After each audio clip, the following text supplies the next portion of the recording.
Hey everybody, welcome back to Glenn's Garage.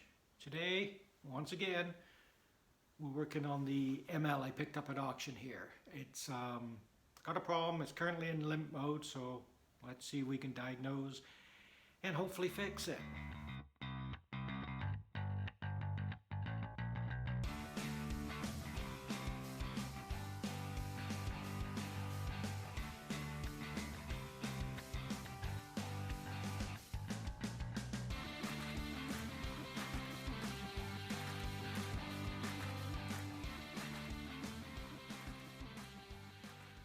Alright, so the auction ML, we've got a problem. And it's happened a couple of times now. First time was 2 or 3 weeks ago. We were driving, accelerating slowly from a 50-kilometer zone, and it suddenly started bucking or hesitating quite severely, like you're bunny hopping a manual car and you don't know how to drive it. And it did that for maybe 5-6 seconds, and then it stopped doing that, but then it was in what I believe is limp mode. There's no boost, there's very few gears, it won't downshift regardless of throttle setting, it accelerates at an extremely slow pace regardless of throttle setting. So we limped home, and I guess it was just after I got it, I plugged it in. That's the first time I'd actually plugged it in. And there were a bunch of codes there, but there were a bunch of old historical codes too, so I wasn't sure what was current and what wasn't. There was no check engine light on, nothing came on. So I cleared all the codes and done the air filter and fuel filters, which their videos are here, and been driving it around for a few hundred kilometers since, and it's been running like a charm. Today the wife took it out in this town. On our way back, it did exactly the same thing, coming through an intersection, just starts going kung, kung, kung, kung, kung, and then virtually no power. So I have just moved it back into the garage here. I'm going to plug it in and we'll see what codes it's throwing this time and see if we can actually solve the problem. So plugged it in, run a scan. We had one fault code come up on the engine control module, the ECM, and it's just here, check component Y77 boost pressure regulator positioner sensor fault. So that seems to be the only one it's come up with at the moment here. Alright, so here we are back in the garage next morning. I'm going to dig into this boost pressure regulator here and get it out and have a look, see what we got. Alright, so we're in a little more cramped space today.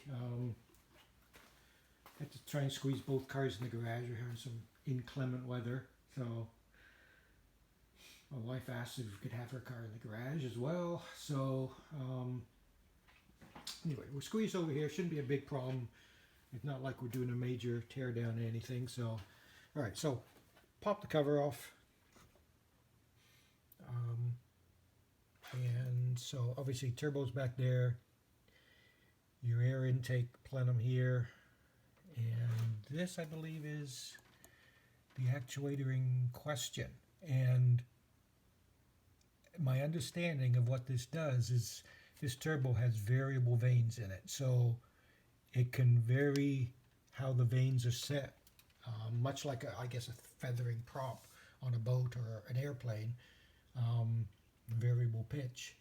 And as it does that, it can regulate the boost. It can increase boost and decrease boost by doing this and it does this variable rate by moving this actuator here, which moves the vanes in the turbo.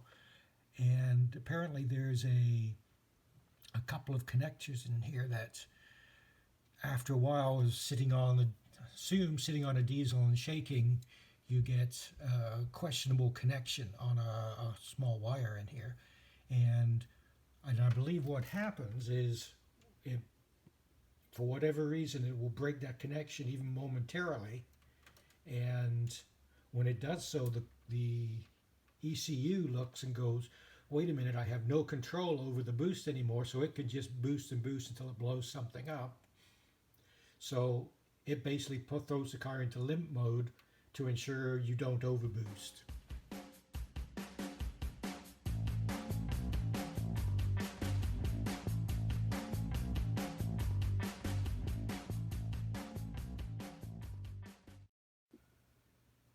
Right, so air intake plenum out of the way.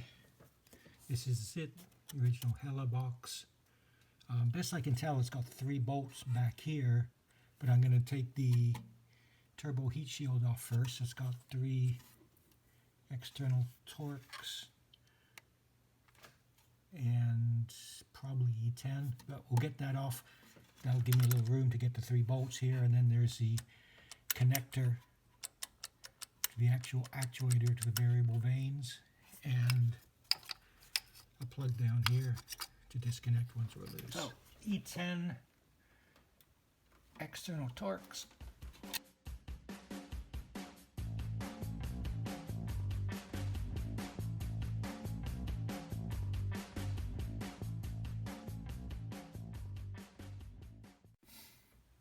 Alright, so I have it loose.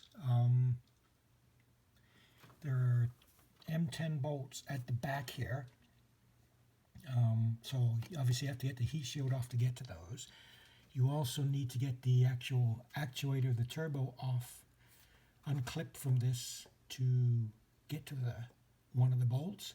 And there's a circlip there, so you're going to pop the circlip.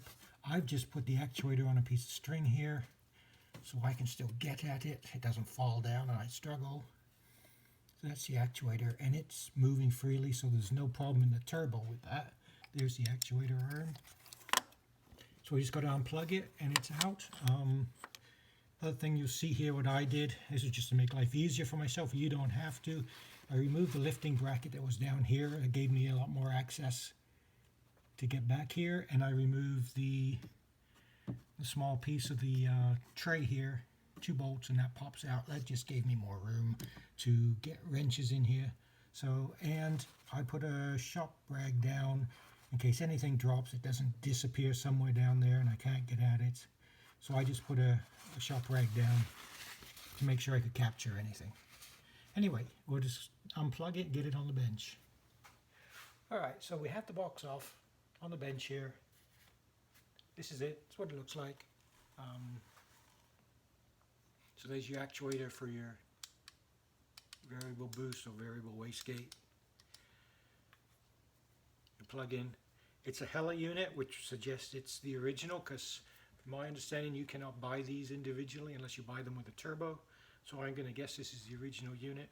It is remarkably oily. I don't know if you can see that.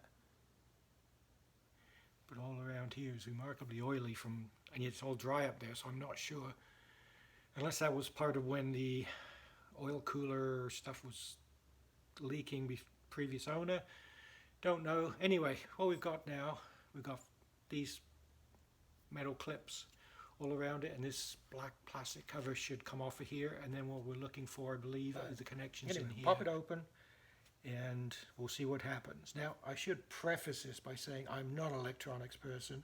I don't like working with electrical components at all. I'd much rather wield a spanner, but I'm going to have a go and see what I can do here, because I don't really want to have to spend all the money to send it away for a refurb or really buy a Chinese one. So we're going to have a go.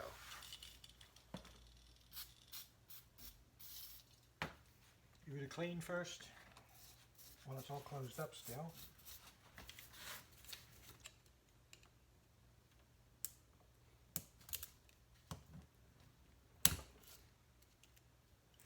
Alright, so those are the little clips that come off.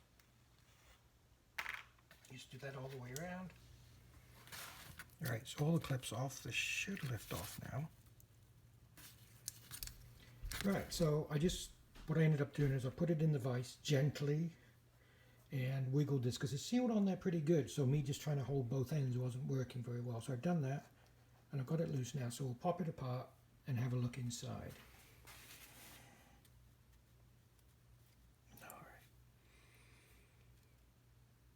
Alright, so I've got a effectively, I guess, electric motor with a worm gear and a gear here, so that actuates the arm. And then these 2 wires down here that are apparently the problem. So we'll have a look and see if they're connected or there's a iffy connection on those, and then I guess we'll figure out what we're going to do with that. Alright, so these are the two wires in question. So I'm trying to do this to a magnifying glass. Here and here. And they both seem to be connected quite well. They're certainly not a broken connection there at all. So that's an interesting one. They seem to be okay. Now, the other thing I noticed when I pulled it apart, I'm not sure if you can see that. Maybe I can do it better this way. See all the oil here. See all the oil down here. It almost looks like oil in there. And if I go over to the car,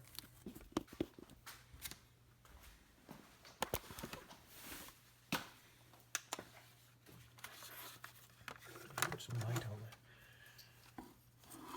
on it here. You see this thing is absolutely coated in oil. This is a connector.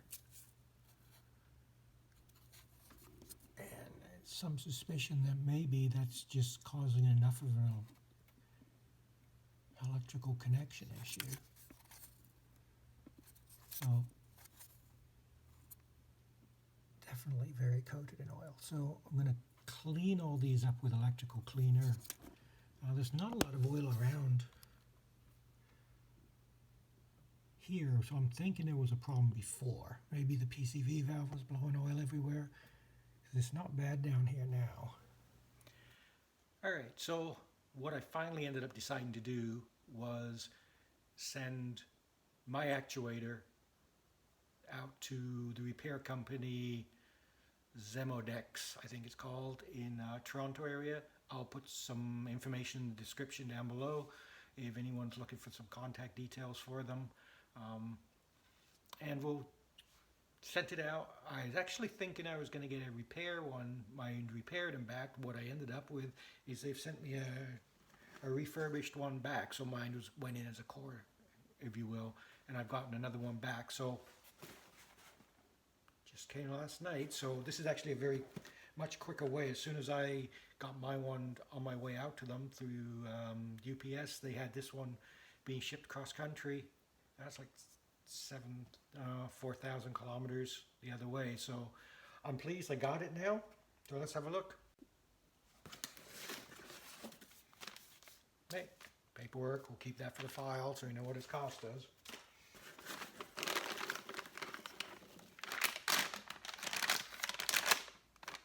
All right.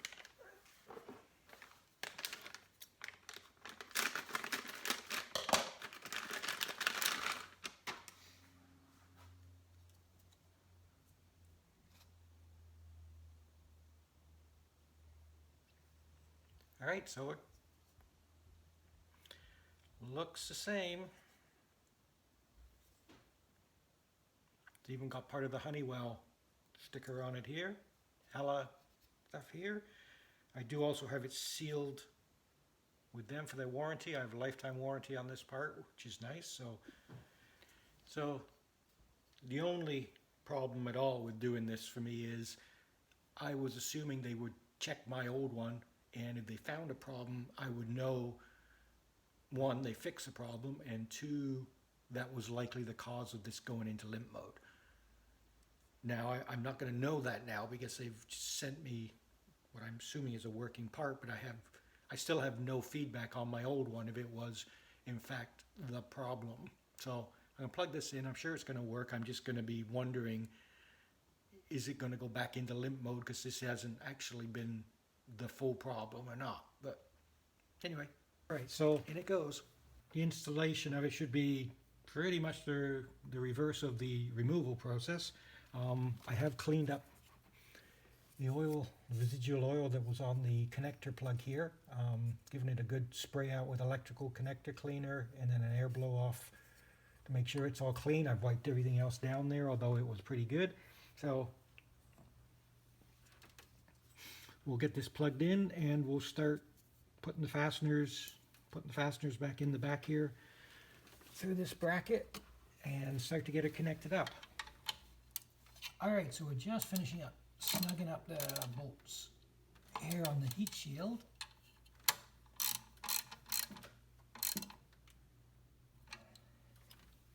I think that one's got that one already. Yep. Okay, so the actuator's in, heat shield's back on, the parts that I took out here, the lifting eye and this are back in. The actuator circlip is on. That was probably the trickiest thing, trying to get that on without it pinging back here somewhere. This of course is plugged in down here, so we'll put the air intake plenum back on and we should be ready to try it. So the air intake's always just a little tricky, trying to make sure that these rubber sleeves or covers go over your air box properly, don't get folded up in. Yeah, it just takes a little bit of time to fiddle with them, make sure your PCV valve's back in place, and then tighten everything up. So it'll take me a couple of minutes to fiddle with this here, but we'll have it back in.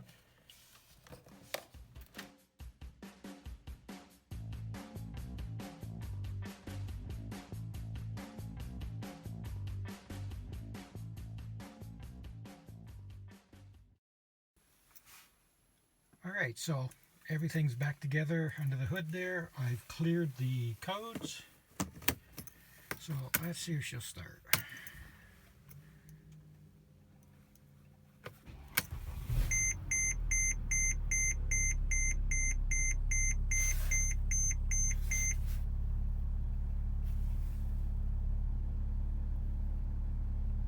Alright, well, starting and idling, so I'll take her for a drive and we'll see if we're boosting and everything else. So, just come back from a test drive, only 7 or 8K, just around town at the moment, little burst on the highway.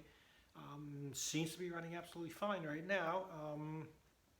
Pulls boost like it should, and everything seemed to be in order. So I'm just going to zero the trip meter, drive it for a bit, and then I'll report back whether it seems to have fixed the problem or not. The fact that it was an intermittent problem is the reason I'm reserving judgment until it's driven enough kilometers for me to say, yeah, it seems to be fixed. So I'll give an update when I have one, but fingers crossed, it's so far, we're all right. So it's been a couple of weeks since he installed the turbo actuator or wastegate actuator on the ML here. We've driven going on 400 kilometers. It's about 250 miles, and that's a variety. There's been some highway sprints at, well, let's say highway speed. In town running back and forth. There's even been some back road, logging road, through snow and ice and everything else that we've done trying out the all-wheel drive system, and it has so far hasn't skipped a beat. So at this point, I guess I will hazard a guess that was the problem. I mean, I can't say that it was the module or the oil, or what I think was the oil had crept into the module and affected some of those electric bits down at the bottom of the box. But regardless, it appears to be working now. Super pleased we get in. We don't worry half as much now waiting for it to do something silly. It's started every time, has run good. So I'm going to say that's job done. So thank you very much for watching. If you enjoyed the video, subscribe would be awesome. A like, shoot a comment, and check out the other videos on the channel. And you all have a great day. Drive safe, and we'll see you back here in the garage, I hope.